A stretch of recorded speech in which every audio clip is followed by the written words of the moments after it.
They wheeled me into that nursing home like I was luggage. No warning, no goodbye. My own daughter whispered to the nurse, "He won't remember a thing by next week." She was wrong. I remembered everything, especially the inheritance her mother left behind, hidden in a watch no one ever asked about. So while they forged signatures and stole my house, I was recording, documenting, building a case. This morning, I handed her a folder. Her face went white. She thought I was weak. She forgot. I raised her. Follow my story until the end, and comment the city you're watching from so I can see how far the truth travels. I woke up to silence. Not the peaceful kind that used to fill my bedroom when the window was cracked just enough to let in the morning breeze and a few birdsong notes. No. This silence was hollow, manufactured. The kind piped in through sterilized hallways and polished tiles. The ceiling above me was off-white, stippled.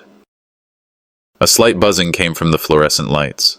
I sat up, slowly, carefully, the way you do when every joint makes a negotiation with time, and scanned the room. A single window, sealed tight.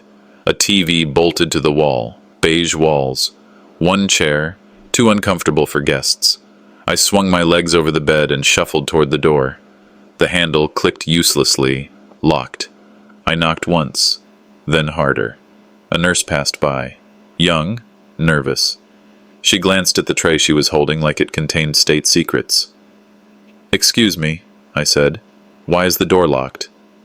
"For your safety, Mr. Greaves," she replied, not meeting my eyes. "We'll unlock it when your care coordinator arrives." "I never agreed to be here." She smiled a tired, rehearsed smile. "Let's get you some breakfast first, okay?" She walked away before I could protest. I looked around again. No suitcase, no coat, no papers, nothing that said I had decided to come here. Where was Talia? Just yesterday, she was in my living room, reminding me to take my meds and telling me she'd stop by after work. She'd left with a kiss on the cheek and a promise. "You rest. Dad, I'll bring dinner later." This wasn't later. This was somewhere else entirely.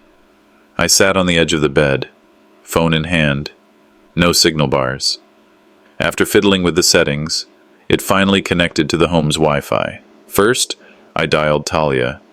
"Your call cannot be completed as dialed." I tried again. Then again, I tried Lena, my granddaughter. Straight to voicemail. Panic didn't come all at once. It crept. One thought at a time. Maybe I missed something. Maybe I forgot something. I'd raised Talia on my own since she was 8. Her mother, my Jane, had been gone 20 years now. Lung cancer doesn't wait for kids to grow up. I remembered every school concert, every broken curfew, every emergency room visit when she played too rough on the soccer field. Could all of that have blurred into dependency without me realizing? Was I too much for her? Was this her way of setting boundaries? A different nurse came in, older, with tired eyes. "Mr. Greaves, would you like to join the others in the rec room today?" "No," I said. "I'd like to see the paperwork that says I belong here." She blinked. "Your daughter arranged everything," she said gently. "It's all been approved." "By whom?" "Your POA. Your power of attorney. That's your daughter." "Yes." I stared at her. She froze. Something clicked behind her expression, just a second of panic. Then she covered it with a nod. "I'll get those papers for you later today." But she left in a hurry, and never came back.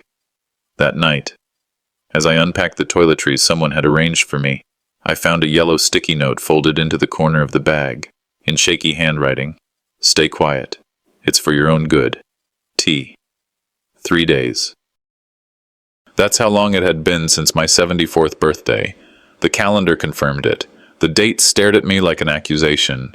No balloons, no calls, no cake, not even one of those cheap grocery store cards she used to bring when she was late. I remember her canceling that morning. "Work emergency," she said, "but I'll make it up to you this weekend." She didn't. That dinner never happened. And now, I was here. The memory of her words, "I just want what's best for you, Dad," came back to me with an ache I didn't understand.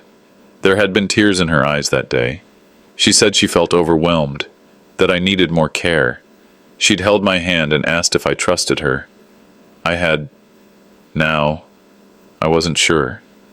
That night, changing into the same cardigan I wore the day of that canceled dinner, I felt a crinkle in the pocket, an envelope, crumpled, no name, no stamp, just the edge of a notary seal, half visible beneath the crease. I didn't open it. Not yet.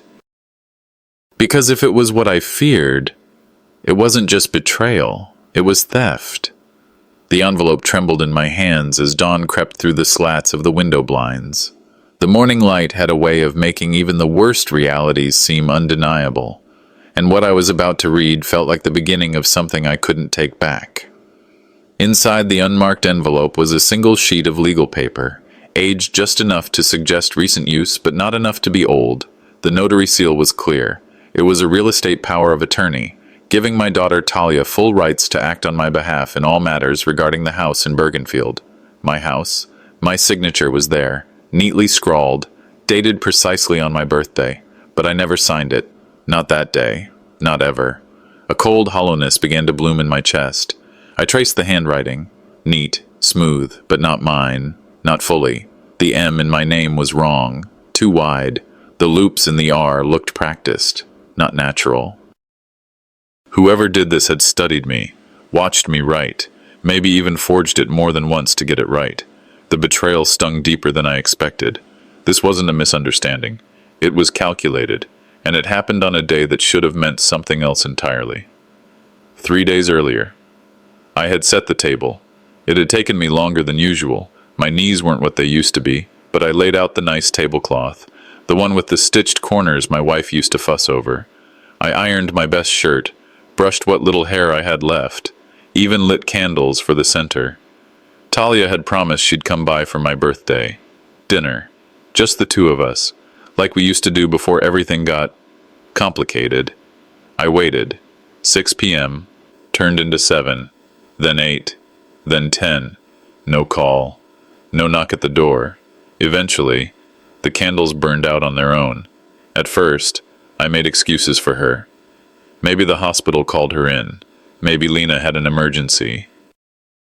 Maybe she'd show up with cake the next morning. But morning came, and the silence was louder than any apology she could have made.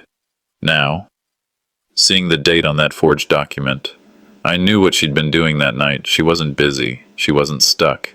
She was taking something from me. Not just the house. The last shred of dignity I thought I still had in her eyes. I pressed the call button by my bed. It buzzed. Then silence. A few minutes later, a nurse, Rachel, I think her name was, came in, looking overly cheerful for a Tuesday morning. Could I see my personal items?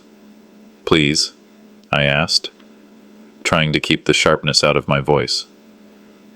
Of course, Mr. Greaves. Let me check the cabinet. She returned with a clear plastic box, my wallet, my cufflinks, a few framed photos, my late wife's Bible, but one thing was missing. The gold watch? I said. I'm sorry? My wife's pocket watch, gold, antique, with her initials, E.G., engraved. It was in the top drawer of my study desk. I asked that it be packed. Rachel frowned. This is everything that was sent from the house. I can check again, but if it wasn't included? I waved her off gently. Thank you. But I knew. That watch wasn't misplaced. It had been taken, and it was meant for Lena. I'd told Talia that years ago. It's her grandmother's legacy, I'd said. Not for selling, not for pawning. Now it was gone, like everything else. A memory came back to me, sudden and sharp.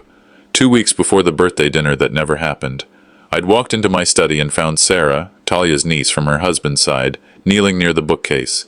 She stood quickly, holding a sheet of printer paper and mumbling something about looking for supplies. She was always in and out, helping Talia with errands or babysitting for Lena. I didn't think much of it at the time, but now I remembered the faint crack I heard as I entered the room, and the way she tucked something small into her coat pocket. I hadn't thought to check the wall, years ago, when Elaine was still alive. We'd had a contractor install a false panel behind the bookshelf in the study.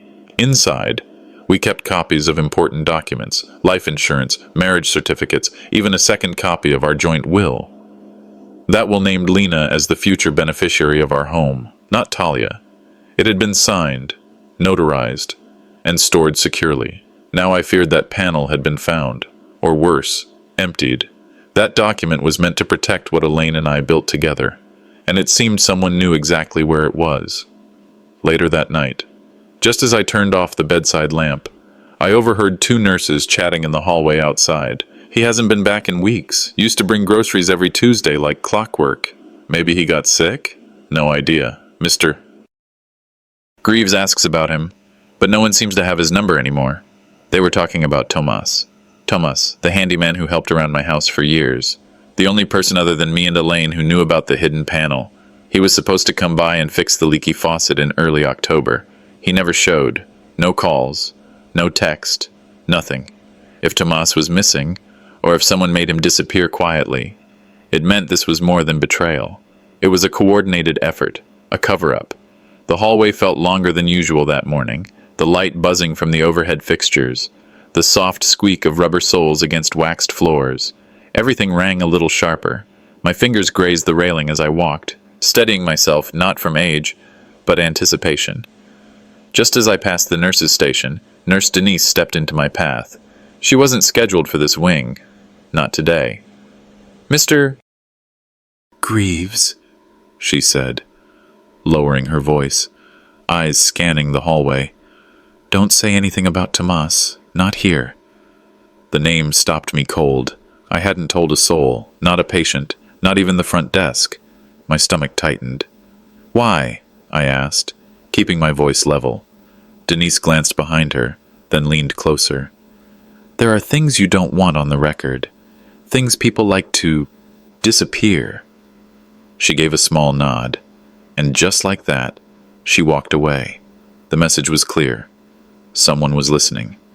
During lunch, I made my way to the front desk and asked to use the phone. Said I needed to check on some paperwork with my insurance.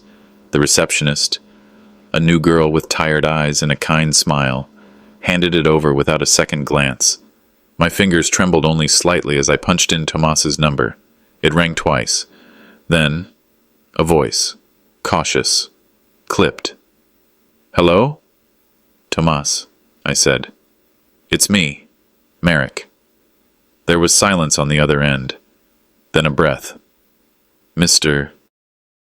Greaves, you shouldn't be calling me here. I had to, I said. Can you meet? A pause. Lunch hour, north side of the fence. I'll be in the lot. But be careful. There are eyes everywhere. He hung up. The fence that marked the end of the facility grounds was tall, white, and deceptively ordinary. I shuffled past the garden patio, nodding at another resident, and made my way along the path toward the edge of the property. Tomas was already there, parked just beyond the fence in his old blue truck. He didn't get out, just rolled down the window and waved me closer. I leaned against the fence post, heart thudding. He handed a small brown envelope through the metal gap. I kept quiet because I was scared, he said, but you deserve to know. I opened the flap. Inside was a vitamin bottle, empty, save for a flash drive rattling inside. 3 weeks ago, he began, I was dropping groceries off at your house. I saw Talia and that girl, Sarah, arguing by the garage. Sarah had a folder in her hands. Talia kept saying, if this gets out, we lose everything. Thomas rubbed his temples. I thought it was just family drama, until Sarah saw me and started yelling. I got back in my truck and turned on the recorder in my dash cam. I didn't know what else to do. He looked down. I shouldn't have waited this long. You did more than anyone else has, I said, gripping the bottle. Thank you. Be careful, Tomas said. They're already watching you. That night, I sat at the facility library computer, the flash drive plugged in, screen glowing in the dimly lit room. My fingers hovered over the mouse before I clicked the first file. The recording crackled, then her voice filled the speakers. Talia, if we get him into care now, the paperwork's clean. Dad will never know. Once he's out, the house is ours. Each word hit harder than the last. I closed the file and sat back. The betrayal had a voice now. It was no longer suspicion, it was fact. I pulled a scrap of paper from my pocket and began writing. Names, dates, what they took, what they said. If I couldn't fight with fists, I'd fight with facts. Later that evening, a memory floated into my mind like a ghost from summer. Jeremy, the neighbor's son, used to mow my lawn every other weekend without asking for a dime. Then, one day, he just stopped showing up. I asked around, heard he'd gotten a new job, maybe moved. But Thomas had said otherwise. She paid him, Thomas had told me. Talia, she gave him a few $100 to let her in when you were out running errands. All those errands I used to take just to feel independent. They used them against me, plotted while I thought I was free. They didn't just trick me, I muttered. They rehearsed it. Night fell quiet. I lay in bed with the lights off, pretending to sleep, the envelope hidden under my pillow. Then came the sound. A soft click, the door unlatching. Footsteps, careful and slow. Someone moved toward the bed. I kept my breath steady, just as I used to do when my wife would sneak into the bedroom to check on me after long nights working. But this wasn't love. It was calculation. Then a whisper. He's starting to remember too much. The footsteps retreated. The door clicked shut, and my eyes opened wide in the dark. The library was quiet, save for the soft hum of fluorescent lights overhead and the distant buzz of a floor buffer down the hall. I moved carefully between the shelves, my palms sweating around the small flash drive Tomas had given me. I sat at the computer closest to the window, less exposed, and plugged it in like I'd done earlier that day. Except now, I wasn't just looking for the recording. I opened the system's file history and followed the digital breadcrumbs. There it was. The USB drive had been accessed 2 days ago, at 2:14 p.m., but I hadn't been in the library 2 days ago. Someone else had opened the contents. My heart knocked against my ribs. Whoever it was, they'd seen the audio Tomas recorded, before I did. A chill ran through me. If they knew what Tomas knew, they were ahead of me, and in this place, being ahead was the difference between survival and silence. I glanced at the printer nearby and noticed a thick red folder half buried beneath a pile of newsletters. Its label read, Admin Copy, File 77. My fingers itched as I slid it out. Inside were printed pages, transcripts of the audio recording, word for word, what Thomas had captured in his backyard. Sarah's voice, Talia's voice, panic, desperation, their fear about something getting out. And then, at the bottom of the print queue log, printed by Talia M., Director J. Barnes. My breath caught in my throat. Talia had printed the file from within this facility. She was here, recently, maybe still around. And Director Barnes, he wasn't just complicit, he was involved. Before I could move, I heard the shuffle of footsteps behind me. I spun around and there he was, Director Barnes, towering, composed, and flanked by a security guard who stood just far enough away to not seem aggressive, but close enough to grab me if needed. Mr. Garrison, Barnes said smoothly, eyeing the folder in my hands. Library time is nearly over. We ask that residents don't remove administrative files. I didn't know this was administrative, I lied. It was with the recycling. He smiled, that administrative kind of smile, the one that never reaches the eyes.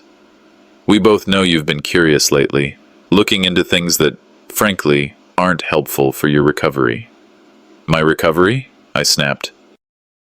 You mean the arrangement my daughter made behind my back? With you? He stepped closer, lowering his voice. There was a contract signed. Guardianship clause. You were deemed unable to manage your estate. I never signed that. Maybe not, he said evenly. But the courts only need the signature, not the memory of it. My fists clenched. I want to see that document. That's not how this works, and if you continue disrupting the routine here, I'll have to suspend your visitation privileges. I stared at him, unblinking. I haven't had any visitors since I got here. He gave a nod to the guard, who backed away without a word. Then maybe you're used to the silence by now. He turned and walked off. The air around me felt heavier than it had all day. Later, as I made my way back to my room, a folded yellow sticky note fell to the floor from beneath a book cart. I bent to pick it up. It was Nurse Denise's handwriting. Storage room, bottom drawer, tonight. 11 p.m. I didn't know whether to feel hope or terror. That night, I waited until the hallway lights dimmed and the nighttime meds had been distributed. The halls grew still, with slow, deliberate steps. I crept to the storage room at the end of the east wing. The drawer Denise mentioned was old and stuck slightly. I had to tug it twice before it gave. Inside, beneath a stack of unused patient files, was a sealed envelope. A sticky note on top read, "Patient transfer documents, Merrick Garrison, not filed." I opened it carefully. There was no guardianship ruling, no power of attorney, no medical certification deeming me incompetent. Instead, there was a single authorization form bearing a forged signature. The witness line read, Talia M. I sat there for a long moment, letting the truth harden inside me like cooling iron. They hadn't just manipulated me, they'd forged my consent. Legally, they had no right to put me here. Footsteps in the hallway broke my focus. I slid the papers into my robe, tucked them beneath my pillow back in my room, and lay down, heart pounding. Moments later, a soft knock tapped against my door. I opened it. Standing in the hallway was Sarah, my daughter. No nurse, no security, just her. She stepped inside, quietly closed the door behind her, and said, "We need to talk about the house and the inheritance." The following morning brought a chill that crept beneath my sweater. But it wasn't the autumn air that unsettled me. It was the knock on the visiting room door. Sarah stood there again. Same calm face, same polished smile. But I could see it now, the desperation hiding behind her carefully drawn eyeliner. I nodded toward the seat across from me, saying nothing. She sat down slowly, adjusting her purse like it might shield her from what was coming. We stared at each other for a full 30 seconds before I spoke. "Why now?" She looked down at her hands, then up at the camera in the corner of the ceiling, then back to me. "I need your help," she said. "I'm in trouble." The words hit like a pebble thrown into still water, small, but spreading. Trouble. The word did a poor job of masking the storm I sensed behind it. She began to explain, voice low and eyes darting, as if the walls might be listening. "I took out a loan, a big one. It was supposed to be short-term, just to cover some business stuff that didn't work out." "What kind of business?" I asked, already guessing the answer. "Crypto," she said, with a sigh that tried to make it sound like a fluke, a fad everyone fell for. "I thought I could double it, triple it." I sat back, letting the silence hang. "And the house?" I finally asked. She hesitated just long enough to confirm what I already knew. "I used it as collateral. I had to." "You mean my house?" "It was just paperwork, Dad." "No one was using it. You were already here." I leaned forward. "Who signed off on it?" She opened her mouth, then closed it. "It's complicated," she said.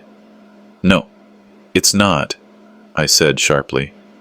"Either I signed, or you forged it." She looked away. There it was.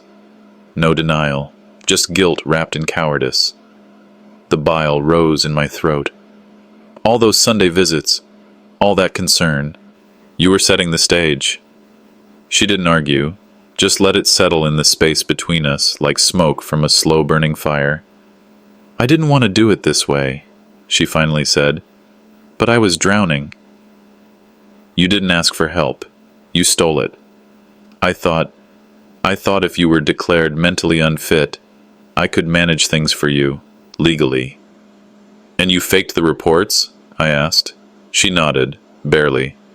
"Talia helped with the doctor's letter. You weren't supposed to find out." I chuckled bitterly. "You thought I'd just rot away quietly." "I thought it would be easier." There was a pause. "You said you needed help," I said, "but all you want is money." "No," she said quickly. "Yes, But it's more than that. I heard there's something else. An inheritance. A secret account, maybe? Or property? A friend of Mom's mentioned it years ago. Her eyes lit up at the thought, like she could already see dollar signs dancing in her future. I just want to help manage it fairly, she added. I stared at her for a long time. What makes you think you were ever part of that? Her mouth opened, stunned. For the first time in our conversation, she looked genuinely hurt, but I didn't feel guilty, not anymore, because she had already taken something from me that could never be returned. She stood, flustered. You don't understand what I'm up against. You're right, I said. I never imagined my own daughter would be standing across from me like this. Without another word, she grabbed her purse and left the room. I waited a few minutes after the door shut. Then I pulled open the bottom drawer of my nightstand. Inside was the USB drive Tomas had slipped me 2 days ago. Inside a labeled bottle of vitamins, Camera Hall C, backup. The label read. I walked down to the library, heart pounding, praying no one else was in there. The computer flickered to life as I plugged the drive in. The video was grainy, time-stamped 2 days before Sarah's official visit approval. And there she was, entering through the staff door. She wasn't desperate. She had been planning this long before she ever knocked on my door. The moment the door clicked shut behind the man in the Gold Ridge Realty jacket, I stood there for a beat, envelope in hand, breath caught somewhere between fury and disbelief. The logo on his chest wasn't just familiar, it matched the one from the video. I didn't ask questions, didn't make a sound. I waited until his footsteps disappeared down the hallway before I locked the door behind me. I tore the envelope open, heart pounding. Inside was a single sheet of paper, home transfer documents. At first glance, it looked official. A signature, a date, even a notary stamp. But the signature wasn't mine, not even close. Someone had tried to mimic my handwriting, but they failed. The K in Merrick was looped the wrong way. My G always dipped a little low on the page. This was a copycat, plain and bold, but what scared me more than the forgery itself was the fact that they were no longer trying to get my consent.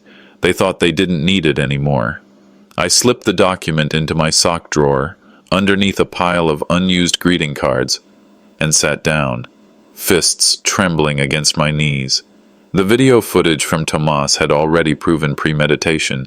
Now I had physical evidence of the crime, active, ongoing, and in motion. I had to move quickly. The facility's small library was empty after dinner. Most residents were in their rooms watching old sitcoms or dozing off in recliners. I slipped in quietly and took the far-right terminal, plugging in Tomas's USB drive again. My fingers shook slightly as I navigated the footage. Timestamp 2 weeks prior. There she was, Sarah, entering through the staff hallway. Badgeless, unannounced. She wasn't alone. The man next to her, tall, sharply dressed in a leather jacket with the Gold Ridge Realty logo across the chest. He turned just enough for the camera to catch his face. I paused the video. Marcus Dills, a name I hadn't heard in years. The same agent who showed up at my house 5 years ago, pushing an unsolicited offer and asking too many personal questions. I'd shown him the door then. Apparently, he found another one to walk through. I replayed the footage and paused again as he handed Sarah a manila folder just outside the hallway camera's reach. Whatever deal they had struck, it was formal, planned. This wasn't about helping me transition peacefully. This was a heist, with the nursing home as a willing accomplice. I scribbled the timestamp, date, and Dills's name onto the back of a crossword puzzle sheet. Then, I took a breath and pulled out my phone. Evelyn would want every detail. I don't like what I'm hearing, Evelyn said on the other end, but I'm not surprised. Her voice, calm but firm, carried the weight of 2 decades in estate law and 3 more as my late wife's best friend. If the declaration of incompetency was forged, and it sounds like it was, you need to dig out everything that proves you were of sound mind during that period. Anything in writing. Emails, letters, witnesses. I still have the original deed, I said. insurance docs, and my full medical reports. That's a start, but we'll need more. Get someone on the inside to help you photograph anything you can't carry. I already have someone, Andre, one of the aides. There was a short silence. Then she said, "Good. And Merrick?" "Yeah?" "You need to act as if everything's normal. If they even suspect you know what's going on, they'll cut off access. Or worse." Her words echoed long after we hung up. I spent the next hour assembling every document I'd quietly gathered over the past few days. Copies of old bank statements, the insurance policy I'd kept folded in my Bible, the deed to the house, complete with my original signature and the one my wife signed before her passing. I placed everything into a large manila envelope, sealed it, and walked down the hallway, nodding to any nurse who passed. When Andre stepped into the break room, I followed. "I need a favor," I whispered. He nodded without needing an explanation. "Locker 8, he said. "Back corner. No one checks." "Thank you." He paused. "You're not crazy, Mr. Hallbridge. Some of us know what they're doing to you." I smiled. That's all I needed to hear. Back in my room, I took out a lined notepad and began writing a letter. Not to Sarah, not to Talia, to Emily, my granddaughter. "Emily, if you're reading this, it means things got worse before they got better. I hope it's not too late. Trust Evelyn. Trust Andre. Don't believe anything your mother tells you without proof. The house was never about money. It was about memory, where your grandma read to you, where we planted the maple tree that still leans near the fence. If I don't make it through this, know one thing. I didn't go quietly. Love. Grandpa." I folded it and slipped it into the envelope with her name on it, tucked deep into my suitcase lining. It was past midnight when the knock came. Not a loud one, just 2 soft raps. I opened the door and found him standing there, Marcus Dills. Up close, he looked older than the man in the video, crow's feet, tired eyes, but his jacket was still pristine. "You dropped this," he said, handing me a fresh envelope. I took it without speaking. He nodded once, then turned and walked away. Inside the envelope was a blank home transfer form, already signed, already notarized, with my name, but not my pen, not my hand. The envelope sat heavy in my hand as the sun cut through the slats of the blinds. I laid the forged deed flat on the small table by my bed, pulled out a checkbook from the bottom drawer, one I hadn't touched since last year, and placed them side by side. The signature was flawless, not similar, not inspired, a perfect replication, the looping M, the slight rightward slant, even the faint hesitation before the K in Merrick. Whoever did this had studied me, closely, too closely. I reached for my glasses, heart pounding slower than it should. Someone had gone through my financial records. They hadn't just guessed what my signature looked like, they'd stolen it. There was only one place my checks had ever been outside my home, the nursing home intake file. I didn't bother dressing formally. A button-down shirt and my cleanest slacks would do. I called Evelyn. "I need to see you this morning. I'm bringing something with me." She didn't ask questions, just gave me an address. I kept the envelope clutched tight as I walked past Nurse Denise, nodding once. No words. Her eyes flicked to the edge of the paper poking out of my jacket. She knew. Evelyn greeted me at her office door with a mug of coffee and that same no-nonsense stare she used at my wife's memorial. "This it?" she asked, pointing to the envelope. I handed it over. She examined the signature like it was a corpse. "This is clean work. Scary clean. Whoever did this used a direct overlay technique. Same ink weight, same curvature." "You didn't sign this?" I'd remember signing my house away. She pursed her lips. "Then someone in that facility leaked something. Financial files, old paperwork. This kind of forgery doesn't happen without access." We headed straight for the county property registry. Evelyn's car still smelled like peppermint gum and dog hair. It grounded me. At the registry, a young clerk with nervous hands typed my name into the system. "Yes, Mr. Hallbridge. Your name's still on file. But there's a pending transfer, filed 3 days ago." "By whom?" Evelyn snapped. He swallowed hard. It lists the submitter as S. Hallbridge, caretaker." She's no caretaker, I muttered. Evelyn's voice dropped an octave. Put a freeze on that transaction, now, under suspicion of elder fraud. The clerk disappeared for 10 minutes. When he returned, he carried a yellow form stamped pending hold. It's frozen for 30 days, per emergency court order procedures. You'll need a judge's sign-off for anything longer. We'll get it, Evelyn said, already dialing her phone. Back in her office, Evelyn called in a favor from a retired judge she once clerked for. They arranged a hearing date to present the forgery evidence formally. I'll need to connect the dots. Sarah, the real estate agent, the forged documents. Get me everything. I nodded. You'll have it. When I returned to the facility, the air smelled different, stale and synthetic, like secrets were burning under the vents. I marched straight into Director Barnes's office, holding the envelope. You told me my daughter signed everything on my behalf. Guardianship clause, wasn't it? He looked up from his desk, eyes narrowing. Mr. Halbridge, you shouldn't... I cut him off. Who accessed my financial files? Who printed my checks? Because someone forged my signature using data only this place could have. Barnes's hand twitched toward a file drawer. Look, your daughter said you were under... Don't finish that sentence. I placed a copy of the fake deed on his desk. You'll be hearing from my lawyer and the authorities. He didn't say another word. That night, back in my room, I stared at the ceiling. The light buzzed like static on an old TV set. Then came a soft knock. Andre slipped in, clutching a manila folder. Found this in the admin copier, he whispered. Figured you'd want it. Inside, a copy of my old checks. High-res scans, alongside them. A draft version of the deed transfer, before the notary stamp was added. Same font, same layout, same stolen signature. Not just Sarah. This was bigger, more careful, more professional.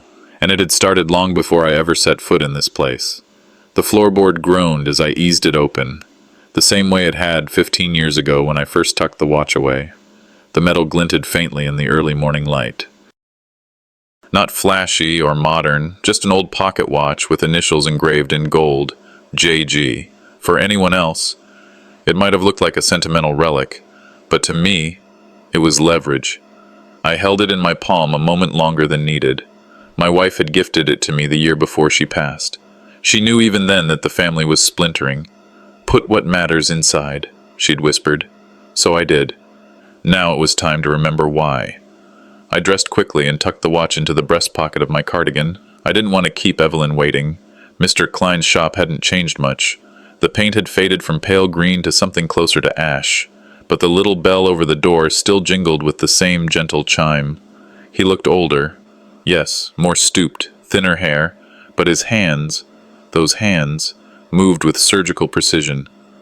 I was wondering when you'd come back for it, he said, not even looking up from his workbench. I didn't waste time. I placed the watch on the velvet cloth and slid it across. Needed opened, carefully. He took it gently, like an artifact. Still keeping secrets? Merrick? Now I need them to speak. 10 minutes later, the watch's back clicked open with a soft pop. Klein raised an eyebrow. Well, damn. Inside the small hollow cavity, nestled tightly, was a folded strip of yellowed parchment and a tiny microfilm chip, encased in waxed plastic. The parchment was my handwriting, shaky, cautious script. I had written it when doubts first crept in. Names, dates, a line that read, "If this ever sees daylight, they've gone too far." And the chip, well, that was the part I had almost forgotten. Evelyn's eyes widened as she held the microfilm to the light. "Good Lord," she whispered. She rolled it carefully under a magnifier connected to her computer scanner. Frame by frame, the images developed. Photocopies of property deeds, one with Sarah's name on an aunt's will dated 5 years ago. The aunt died 2 months later. No one questioned the signature. But now, side by side, the forged flow was unmistakable. "This isn't just elder abuse," Evelyn muttered. "This is generational fraud." We dug deeper. There were 4 similar patterns across extended family members.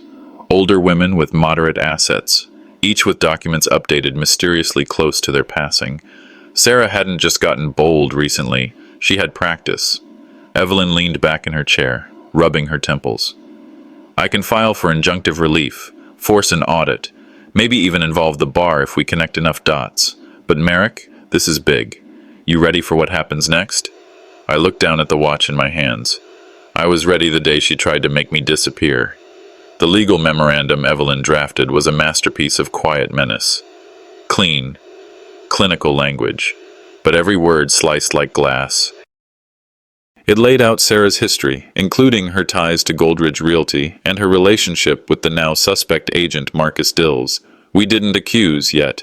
Instead, we detailed irregularities that warranted formal review. I took 2 printed copies, each in a manila envelope, one addressed to the State Bar's Ethics Committee, the other to Sarah's investment partner, the one who had vouched for her in 3 property flips over the past year. Evelyn smiled as she sealed the envelopes.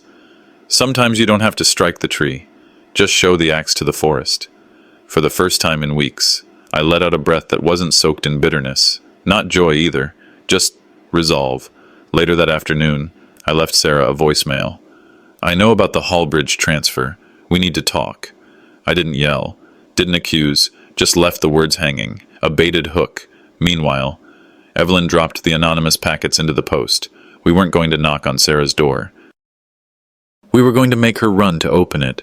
That night, just past 9, a knock tapped gently against my nursing home room door. I expected Sarah. I got Clara. She looked disheveled, eyes puffy, hair unbrushed. She stepped inside and closed the door behind her with trembling fingers. "Dad," she whispered, "I need to tell you something." She looked down. "And you're not going to like it." Clara's knock was too soft to be heard by anyone but me. I didn't move at first, just watched the handle turn. Slowly, like she expected me to stop her. But I didn't. When she stepped in, I saw it. The puffed red around her eyes, the way her chest rose and fell too fast, the trembling hand that closed the door behind her. I didn't speak. I didn't need to.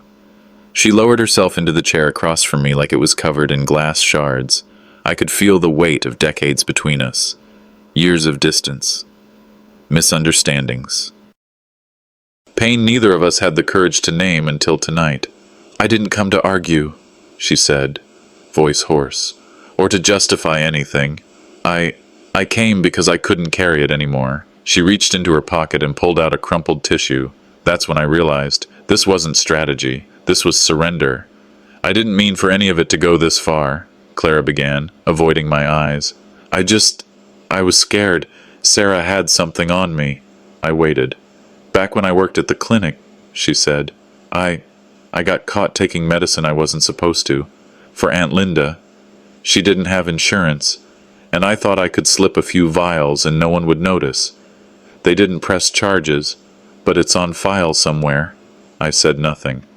"Sarah found out," she continued. "She said if I didn't help her, sign some papers, plant a few things around your house, she'd send the file to the state board. I'd lose everything." I finally spoke. "So you signed?" Clara nodded, tears sliding down her cheek. "I didn't even read them. I just wanted the pressure to stop." My hands didn't tremble with rage. They trembled with heartbreak. I had thought betrayal would burn, but this one bled. "There's more," she whispered. I looked up sharply. Clara didn't meet my eyes. She reached into her coat, pulled out a small velvet pouch, and set it on the table between us. "You remember the envelope marked for Michael?" she asked. My breath caught. "From the office safe." She nodded. "I stole it. Years ago. I was afraid you were going to cut me out of everything. I knew it was a will. I burned it. Dad." Silence. "I've regretted it every day," she whispered. That pain didn't hit like a slap. It hit like silence. Cold. Echoing.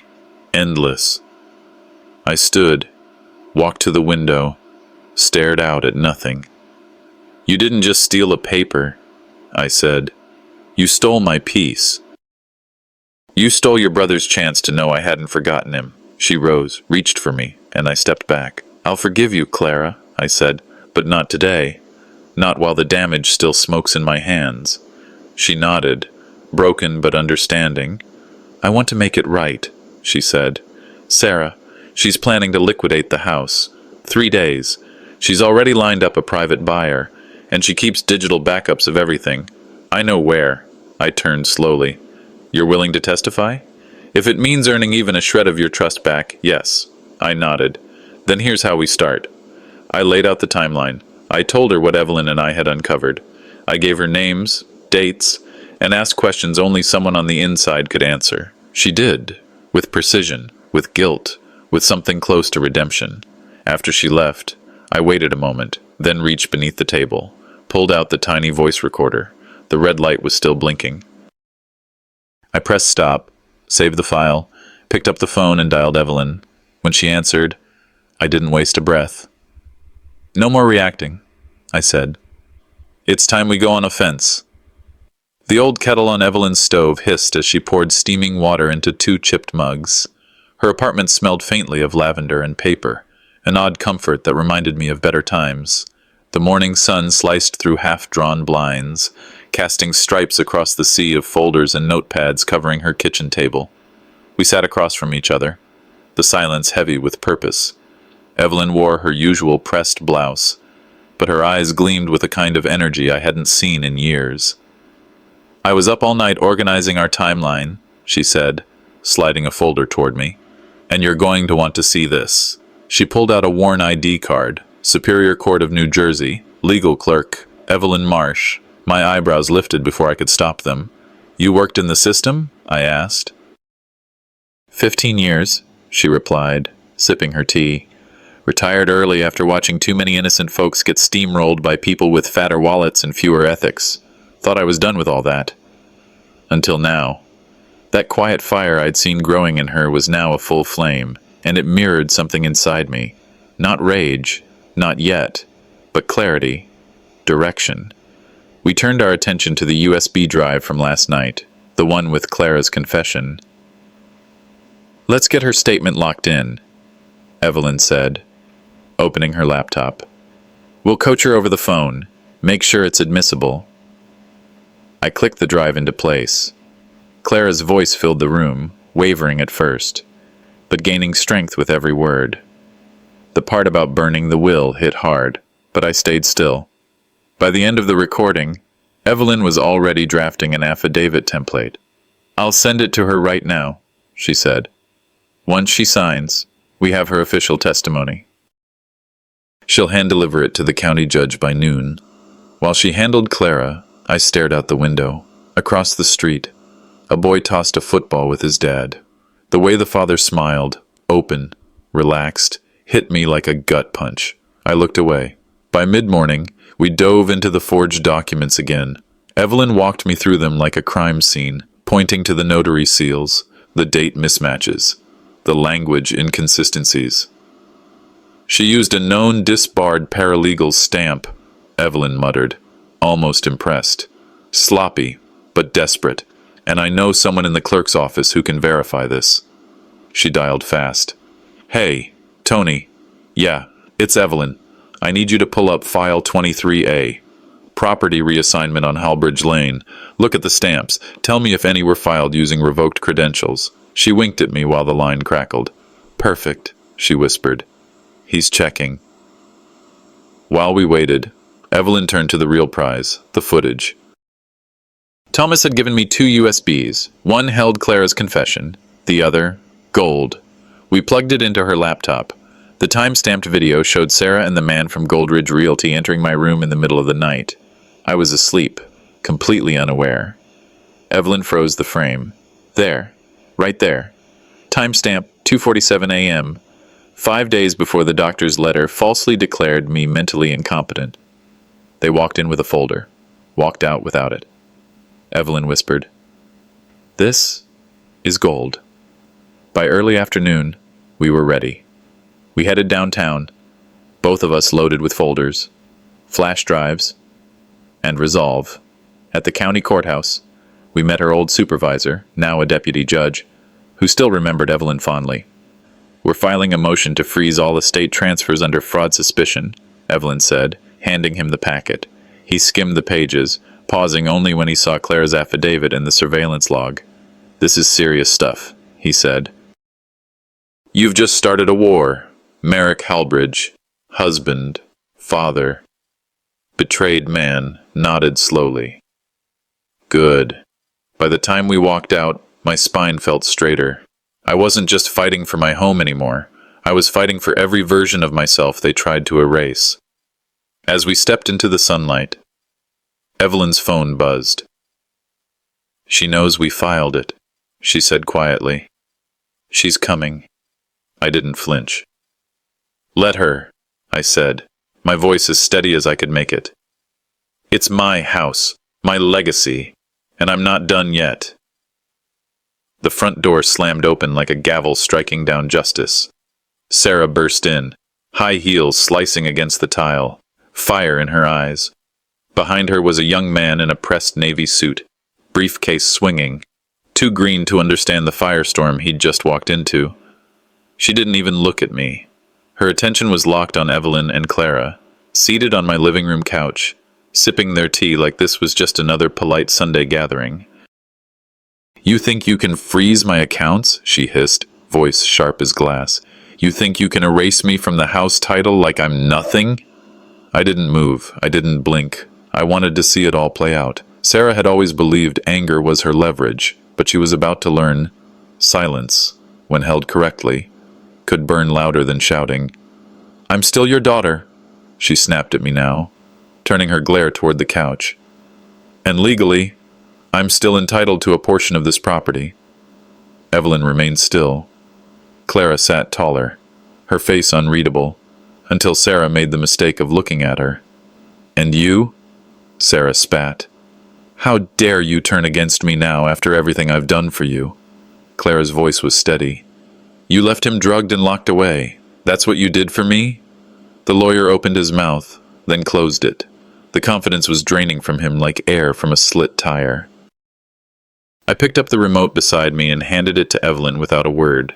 She stood, walked slowly to the TV on the wall, and clicked play. It started with the static timestamp. Clean. Exact. 3:14 a.m. The video showed Sarah and her lawyer quietly entering my nursing home room, flipping through documents under the sterile glow of the hallway light. Sarah's expression collapsed. That's you, I said calmly. Entering a medical facility while I was unconscious. Carrying documents for a signature. She opened her mouth to speak. And here, Evelyn added, pressing pause, is the same footage filed with a federal timestamp and log entry. The notary you used, disbarred in 2018. The signature, traced off an old check. This isn't negligence, it's fraud. The young lawyer turned pale. You said no one would find that. Sarah growled at him. And you? Evelyn said coolly to him. We filed a motion for disbarment this morning. You may want to turn your phone off. He backed away, briefcase clutched like a shield, but Sarah stayed put, shaking, face streaked red from fury and fear. You'll regret this, she said, voice cracking. I finally stood. My bones ached, but my voice didn't. Not as much as I regretted ever thinking you'd put family before greed. For a heartbeat, I thought she might slap me, but instead, she turned and walked out, shoulders hunched but heels still loud. The door didn't slam this time. It clicked shut like a coffin lid. The room was quiet. Brittle. Evelyn exhaled. She won't stop. Be ready. I nodded. Clara crossed the room, paused in front of me, then she hugged me, arms trembling, breath catching, the first time in years. I'm sorry, Dad, she whispered. I know, I said. We stayed like that for a moment longer. When she let go, I picked up the will again from the table beside me. There's one more thing I haven't told either of you, I said. They turned to look. And it changes everything. I waited until Evelyn and Clara finished their tea before reaching for the drawer in my office desk. My fingers trembled, not from weakness, but from the weight of what I was about to say. Inside the drawer were two documents, nearly identical at first glance, but only one bore the truth. I held them up. This, I said quietly, lifting the older of the two, is the only will I ever signed, 10 years ago, certified, notarized, and witnessed by your mother's closest friend. Clara's eyes darted to Evelyn, Then back to me. Evelyn didn't speak. She didn't need to. And this one, I continued, holding up the second paper, is the one Sarah presented to the bank last month. Notice anything odd? Clara leaned in. The signature looks exact. Too exact, Evelyn said. It's traced from a scanned check Merrick wrote last year, not signed. Forged, I nodded. I never signed this, never saw it, never approved it. Everything Sarah built on this lie, her access, her title claim, her arrogance, falls with it. Clara looked down at her hands. I believed she'd always been like this. I just didn't want to believe she'd go that far. She didn't start here, I said. This wasn't spontaneous. She planned it, step by step. But she never planned on one thing, your mother's trust. Clara blinked. What? I stood slowly and walked to the safe hidden behind the bookshelf. With shaking fingers, I dialed the combination I hadn't used in nearly a decade. Inside, wrapped in linen and sealed in wax, was a faded manila envelope. I handed it to Evelyn, who opened it carefully. She pulled out the deed, the trust declaration, and a handwritten letter from my late wife, Lillian. She set this up before she died, I said. A silent trust. Meant to activate if anything ever threatened our home or the fairness we wanted for our children. Clara's voice cracked. Then what happens now? The trust bypasses probate, bypasses Sarah, goes directly to its named beneficiary. I looked at her. You. Tears welled in her eyes, but she didn't speak. I didn't choose you because you were perfect, Clara, I said softly. I chose you because even when you were lost, you still remembered what mattered. Evelyn added gently, you never fought for the money, you fought for him. Clara wiped her face with trembling hands. I don't deserve this, she whispered. No, I agreed. You didn't, but now, you're the only one I trust to protect it. A long silence followed, thick, but not uncomfortable, the kind that comes at the end of a long storm. I reached into the envelope once more and retrieved the final document, legal confirmation that Sarah had been removed from all property claims. With the DA's investigation now in motion, Evelyn had already filed the complaint using the forged notary evidence, the security footage, and Clara's sworn affidavit. She'll face the consequences, Evelyn said. There's no more hiding behind paperwork. Clara looked at me. Will she try again? She might, I said, but she won't get far. The system finally sees her for what she is. Then, almost to myself, I added, she's no longer my legacy. Later that evening, as dusk fell and the house quieted, I returned to my office. The fire crackled in the hearth. I opened a drawer and pulled out my old recorder, same one I used for Clara's confession. I pressed play, then stop. Then I stared ahead, speaking into the silence, not for anyone but maybe the listener who'd one day need to understand. We don't lose family because we grow old, I said. We lose them when they choose power over love. But love has a strange way of coming back, as truth, as courage, as a daughter finally finding her way home. Outside, the sky bruised with orange and lavender. I stepped onto the porch, where Clara and Evelyn were in the garden. They didn't see me yet. I just watched as the woman I had once feared lost forever knelt beside the woman her mother once trusted. Together, rebuilding something more valuable than any deed or will. And for the first time in years, I wasn't just surviving, I was living again. I turned back into the house, closed the door gently behind me, not to shut anyone out, but to finally, peacefully, shut the past